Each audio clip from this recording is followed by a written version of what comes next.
नमस्ते बच्चों, मैं कीर्ति शर्मा और आप मेरे साथ पढ़ रहे हैं कक्षा 10 का रसायन विज्ञान चैप्टर नंबर 2 और आज हम पढ़ेंगे बच्चों पार्ट नंबर 1। जैसा कि आपको पता है हमारे चैप्टर का नाम ही क्या है, हमारे आसपास के द्रव्य। ठीक है, अब बच्चों दो शब्द होते हैं, एक तो होता है द्रव्य, एक होता है द्रव। तो द्रव्य और द्रव में क्या अंतर है?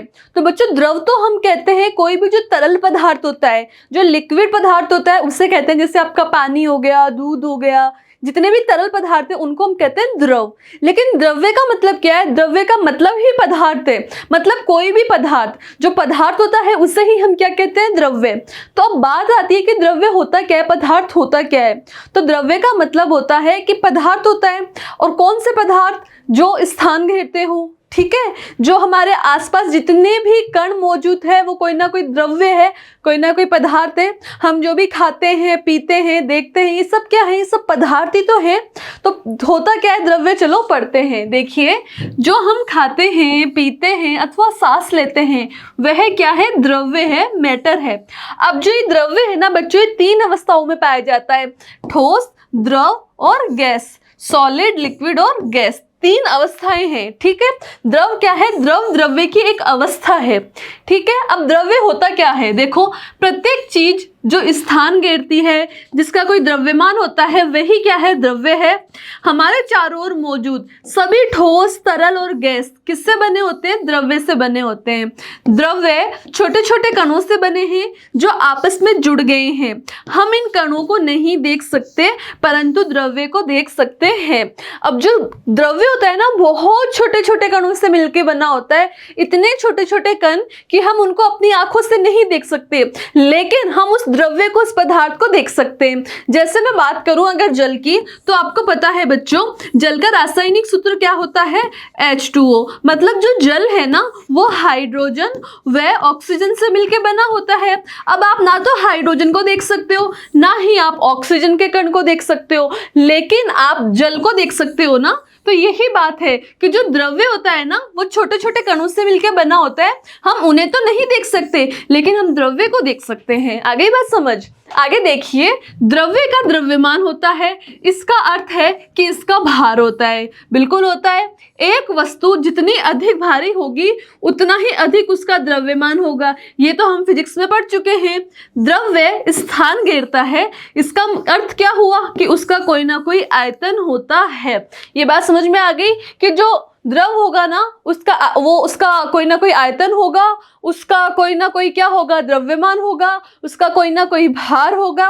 उसके अंदर छोटे छोटे कण पाए जाते हैं जिन्हें हम नहीं देख पाएंगे, लेकिन द्रव्य को हम देख सकते हैं। अब बात करते हैं हम कि एक पदार्थ शुद्ध प्रकार का द्रव्य है जिसके घटक एक प्रकार के हैं। मतलब ऐसा द्रव्य जिसके जो घटक है वो एक समान है सारे के सारे, वो कैसा होता है? वो शुद्ध प्रकार का द्रव्य होता है। जैसे आपका जल ले लो, आपका लोहा ले लो, सोना, कॉपर, एल्यूमिनियम, ऑक्सीजन, आप कोई भी द्रव्य ले लो इसमें से, अगर वो शुद्ध है इसका मतलब उसके जो घटक है, उसके अंदर जो कण है वो सब एक ही प्रकार के हैं। जैसे अगर मैं शुद्ध जल की बात करूं तो इसके अंदर सबके सब कण जो है वो H2O के ही होंगे। ऐसा नहीं इसमें नाइट्रोजन, हाइड्रोजन, ऑक्सीजन सब हो जाएगी, नहीं। अगर शुद्ध जल है तो उसमें क्या होगा? H2O ही होगा। ठीक है बच्चों, आगे बात करते हैं द्रव्य की कणीय प्रकृति। अब देखो बच्चों, हम पढ़ रहे हैं कि जो द्रव्य होता है, जो मैटर होता है, वो छोटे छोटे कणों से मिलकर बना होता है। अब जो ये छोटे कण होते हैं ना, उन छोटे कणों को हम और विभाजित नहीं कर सकते हैं, मतलब वो अविभाज्य कण होते हैं। जैसे मैं बात करूं जल की, जल को आप कैसे लिखोगे? H2O इस रूप में लिखते हो। अब इस H2O को आप हाइड्रोजन और ऑक्सीजन में क्या है देख सकते हो, लेकिन क्या आप इस हाइड्रोजन को भी तोड़ सकते हो, इस ऑक्सीजन को भी तोड़ सकते हो? तो उसका आंसर क्या है? नो, नहीं, हम इनको नहीं तोड़ सकते। ये इस जल का जो सूत्र है उसके सबसे छोटे कण जो है वो हाइड्रोजन और ऑक्सीजन ही है। इनसे मिलके ही किसका निर्माण होगा? जल का। लेकिन आप इनको और विभाजित नहीं कर सकते। तो देखिए बच्चों, द्रव्य के सबसे छोटे अविभाज्य कणों को परमाणु नाम दिया गया, जो कि ग्रीक शब्द एटोमास अर्थात अविभाज्य से लिया गया है। मतलब ये जो हाइड्रोजन और ऑक्सीजन क्या है? ये तो हाइड्रोजन का परमाणु है और ये ऑक्सीजन का परमाणु है। इन्हें और अधिक विभाजित नहीं किया जा सकता है। देखिए, भारतीय दार्शनिक कणाद और यूनानी दार्शनिक ल्यूसिपस और डेमोक्रिटस इसी मत को मानते थे। किस मत को? ऑटोमस, अविभाज्य कण को। देखिए शब्द परमाणु किसने दिया? डेमोक्रिटस के द्वारा दिया गया। अब दो प्रकार के घटक होते हैं, एक तो होता है अणु और एक होता है परमाणु। अब जो परमाणु है ना वो सबसे छोटा कण होता है, अविभाज्य कण होता है, और अणु जो होता है वो एक निश्चित अनुपात से मिलके बना होता है। अब अणु और परमाणु के बारे में विस्तृत अध्ययन हम नेक्स्ट चैप्टर में करेंगे। ठीक है बच्चों। परमाणु क्या है? मूल इकाई है, ये सबसे छोटा रूप है, इससे छोटा कुछ भी नहीं है, इससे छोटा कण आपको नहीं मिल सकता है किसी भी द्रव्य का। ठीक है बच्चों। देखिए द्रव्य की अवस्थाएं तो हम पढ़ चुके हैं कि जो द्रव्य है उनकी तीन अवस्थाएं होती है, एक तो होती है ठोस, एक होती है द्रव और एक होती है गैस। ये जो तीनों हैं ये क्या है? इस द्रव्य की भौतिक अवस्था है।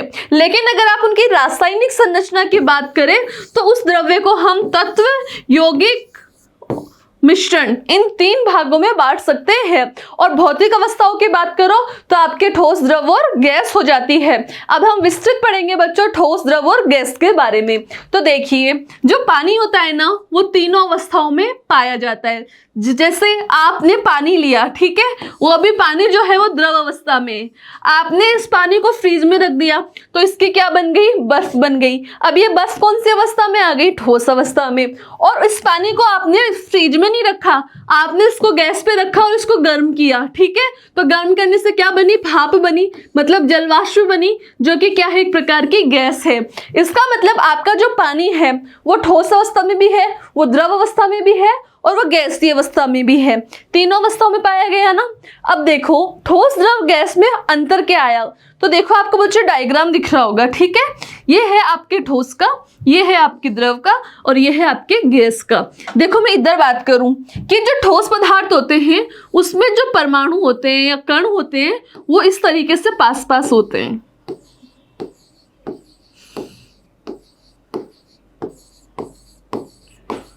ठीक है, अब मैं बात करूं द्रव की। द्रव के अंदर भी क्या होते हैं? पास पास तो होते हैं लेकिन ठोस की तुलना में थोड़े दूर होते हैं।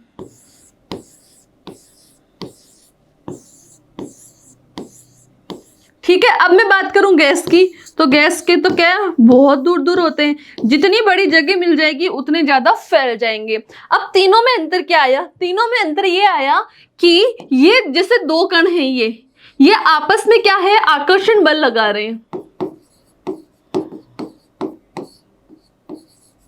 ठीक है, इस आकर्षण बल के कारण ये आपस में क्या है? जुड़े हुए एक दूसरे से। इसको कहते हैं अंतराणुक बल,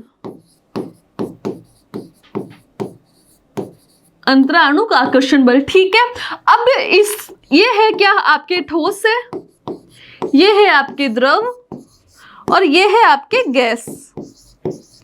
तो बच्चे जो ठोस होता है ना, ठोस के अंदर लगने वाला जो अंतराणुक आकर्षण बल है ये बहुत प्रबल होता है, बहुत मजबूत होता है, इसका मान बहुत ज्यादा होता है बजाय किसके? द्रव के। यहाँ पे भी अंतराणुक बल है लेकिन ठोस की तुलना में ये बल क्या है? कम। लेकिन गैस की तुलना में क्या है बच्चों? ज्यादा है। बात समझ में आई? इसलिए जो ठोस होता है उसको तोड़ने में हमें क्या लगानी पड़ती है? ताकत लगानी पड़ती है, बल ज्यादा लगाना पड़ता है। इसका जो अंतराणुक बल है उससे ज्यादा बल अगर हम लगाएंगे तब हम उसको तोड़ पाएंगे।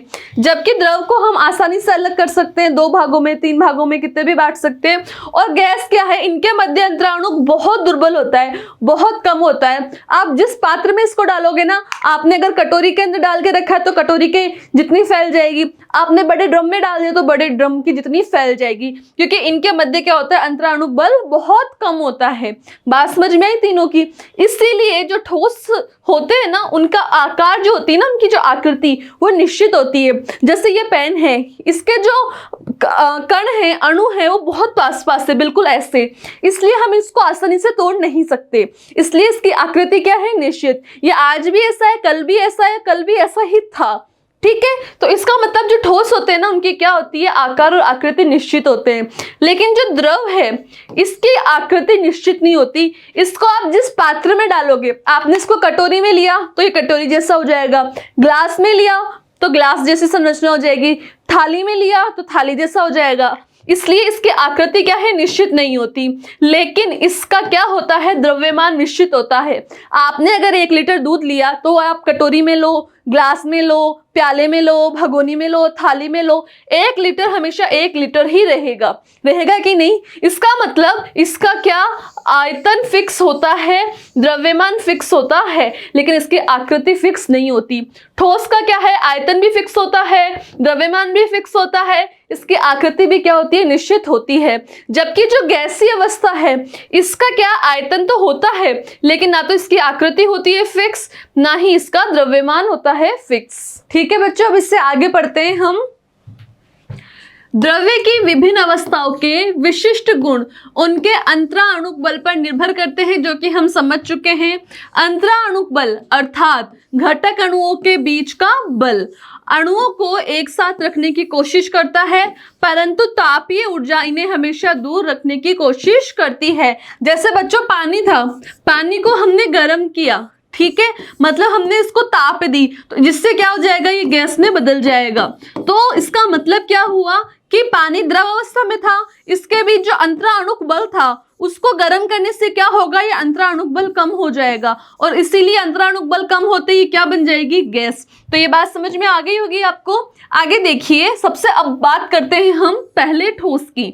ठीक है, ये तो आपको चित्र समझ में आ ही गया होगा कि इसके अंदर अंतराणुक बल क्या है, बहुत ज्यादा है, इसका आयतन फिक्स होता है, इसकी आकृति निश्चित होती है। देखिए, ठोस में घटक कण एक दूसरे के बहुत निकट होते हैं, बहुत पास होते हैं, और घटक कणों के मध्य प्रबल अंतराणुक बल होता है, मतलब लगने वाला जो बल है उसका मान बहुत ही प्रबल होता है, इसीलिए हम उसको आसानी से तोड़ नहीं सकते, इसीलिए उसकी आकृति निश्चित होती है। किस लिए, अंतराणुक बल प्रबल होने के कारण, जिसके कारण ठोस में अणुओं की स्थितियां निश्चित होती है। इस कारण ठोस कठोर और दृढ़ होते हैं। अब बात करते हैं, देखो, जब एक ठोस गर्म किया जाता है तो उसके कणों की तापीय ऊर्जा में वृद्धि होती है, जिसके परिणाम स्वरूप ठोस का द्रव में रूपांतरण होता है। जिस ताप पर ठोस द्रव में बदलता है उसे ठोस का गलनांक कहते हैं। जैसे मानो ये आपके बर्फ है, ठीक है, बर्फ को अगर आप गर्म करोगे तो ये किसमें बदल जाएगी, ये पानी में बदल जाएगी। तो जितना ताप चाहिए इसको ठोस से द्रव में बदलने के लिए, वो इस पानी का क्या कहलाएगा बच्चों, गलनांक कहलाता है, मतलब मेल्टिंग पॉइंट बोलते हैं उसको, जहां पे आके बर्फ गलना शुरू हो जाती है। ठीक है, अब देखिए हम बात करते हैं द्रव की। तो देखो बच्चों, द्रव के जो कण हैं वो ठोस की तुलना में उनके मध्य लगने वाला अंतराणुक बल कम होता है। इनकी क्या होता है, आयतन तो निश्चित होता है लेकिन इनकी आकृति निश्चित नहीं होती।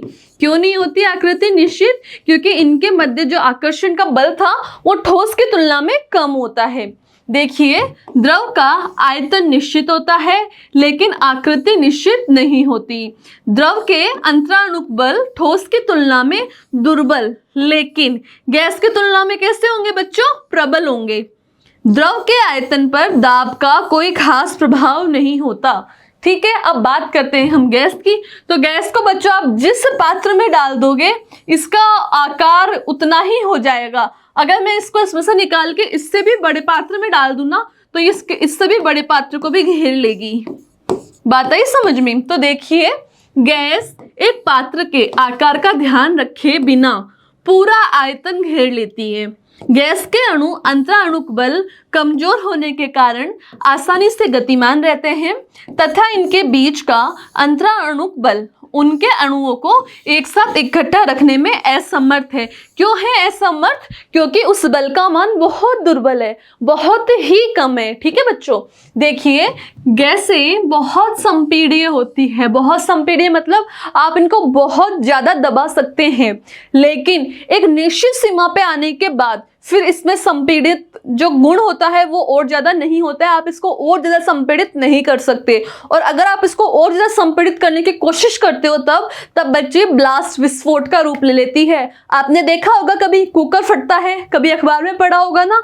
क्यों, क्योंकि उसके अंदर बहुत ज्यादा संपीड़ितता का गुण ला दिया अपन ने, बहुत ज्यादा संपीड़ितता दे दी उसको कि उसकी जो कैपेसिटी थी उससे ज्यादा दे दी। अगर गैस को हम उसकी कैपेसिटी से ज्यादा संपीड़ित करते हैं तो बच्चों विस्फोट का रूप ले लेती है। देखिए, गैस को केवल एक विशेष सीमा तक संपीड़ित कर सकते हैं। उस एक सीमा के बाद गैस के अणुओं के बीच प्रतिकर्षण बहुत अधिक हो जाता है। तापमान बढ़ने के साथ साथ गैस का आयतन भी बढ़ जाता है। जब एक बंद पात्र को गर्म किया जाता है तो उसमें तेजी से आयतन बढ़ने के साथ साथ विस्फोट होता है।